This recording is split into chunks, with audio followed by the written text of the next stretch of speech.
Yuk, dukung UFIT TV dengan belanja di UFIT Store. www.ufitstore.com 7 kaidah terkait hutang piutang. Pertama, Islam menyarankan agar dilakukan pencatatan dalam transaksi hutang piutang. Allah Subhanahu wa Ta'ala berfirman, "Hai orang-orang yang beriman, apabila kamu bermuamalah tidak secara tunai untuk waktu yang ditentukan, hendaklah kamu menuliskannya, dan hendaklah seorang penulis di antara kamu menuliskannya dengan benar."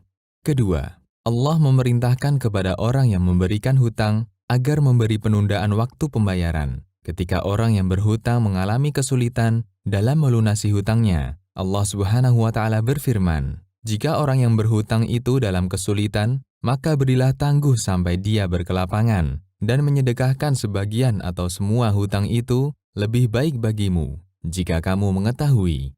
Ketiga, pahamilah bahwa memberikan hutang termasuk transaksi sosial dan amal soleh yang berpahala. Sahabat Abdullah bin Salam radhiyallahu anhu mengatakan, apabila kamu menghutangi orang lain, kemudian orang yang dihutangi memberikan fasilitas kepadamu dengan membawakan jerami, gandum, atau pakan ternak, maka janganlah menerimanya, karena itu adalah riba.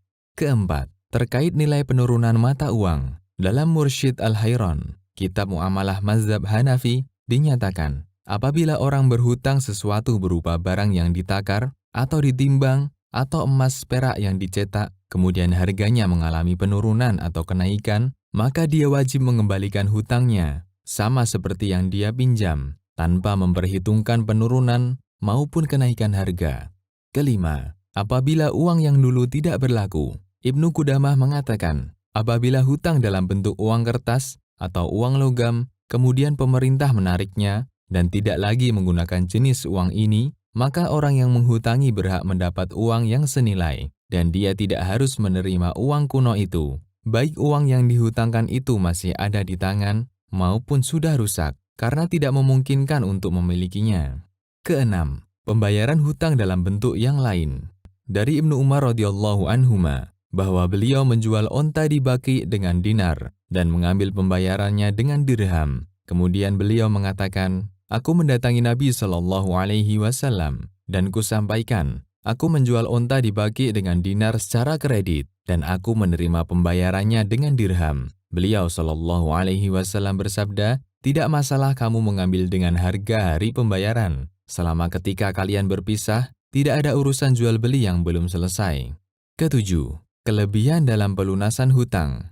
Dari Abu Rafi radhiyallahu anhu, beliau menceritakan, pada suatu saat Rasulullah Shallallahu Alaihi Wasallam berhutang seekor anak unta dari seseorang. Lalu datanglah kepada Nabi Shallallahu Alaihi Wasallam unta-unta zakat. Maka beliau memerintahkan Abu Rafi untuk mengganti anak unta yang beliau hutang dari orang tersebut. Tak selang beberapa saat, Abu Rafi kembali menemui beliau dan berkata, "Aku hanya mendapatkan unta yang telah genap berumur 6 tahun. Maka Rasulullah Shallallahu Alaihi Wasallam bersabda kepadanya, "Berikanlah unta itu kepadanya, karena sebaik-baik manusia adalah orang yang paling baik saat melunasi piutangnya."